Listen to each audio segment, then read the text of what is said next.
ਦੇ ਨਾਮ ਲੈ ਕੇ ਤੇਰਾ ਅੱਗੇ ਆਉਣਾ ਚਾਹੁੰਦੇ ਨੇ। ਮੁਸੀਬਤ ਤਾਂ ਮਰਦਾਂ ਤੇ ਪੈਂਦੀ ਰਹਿੰਦੀ ਐ, ਦਬੀ ਨਾ ਤੂੰ ਦੁਨੀਆ ਸਵਾਦ ਲੈਂਦੀ ਐ।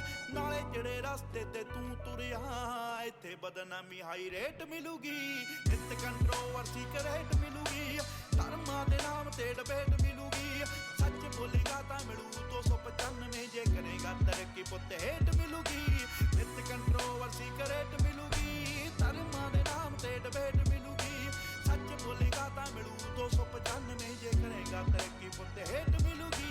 ਅੱਜ ਕਈ ਵਿਚੋਂ ਸੱਭਿਆਚਾਰ ਜੁੱਟ ਕੇ ਜਣਾ ਖਣਾ ਦਿੰਦਾ ਏ ਵਿਚਾਰ ਉੱਠ ਕੇ, ਇੰਜ ਲੱਗੇ ਰੱਬ ਜਿਵੇਂ ਹੱਥ ਖੜੇ ਕਰ ਗਿਆ ਪੜਾਂ ਜਦੋਂ ਸੁਬਾ ਅਖਬਾਰ ਉੱਠ ਕੇ। ਚੁੱਪ ਰਹਿ ਉਹ ਪੁੱਤਰਾ ਨੀ ਭੇਦ ਖੋਲੀ ਦੇ, ਲੀਡਰ ਨੇ ਇੱਥੇ ਹੱਕਦਾਰ ਗੋਲੀ ਦੇ। ਉਹ ਜਿਨ੍ਹਾਂ ਦੇ ਜਵਾਕਾਂ ਦੇ ਨਾ ਜਾਉਣ ਤੇ ਸਟੀਵਿਆ ਰੱਖੇ ਬਣੇ ਫਿਰਦੇ ਉਹ ਮਾਂ ਬੋਲੀ ਦੇ। ਆਓ ਝੂਠ ਮੈਨੂੰ ਇੱਥੋਂ ਦੇ ਫੈਕਟ ਇਹ ਵੀ ਨੇ, ਚੋਰ ਬੰਦੇ ਉਰੋਂ ਦੇ ਸਮਾਜ ਸੇਵੀ ਨੇ। ਸੱਚ ਵਾਲਾ ਬਾਣਾ ਪਾ ਜੋ ਲੋਕ ਲੁੱਟਦੇ, ਸਜ਼ਾ ਇਹਨਾਂ ਨੂੰ ਵੀ ਛੇਤੀ ਮੇਟ ਮਿਲੂਗੀ, ਨਿਤ ਕੰਟਰੋਵਰਸੀ ਕਰੇਟ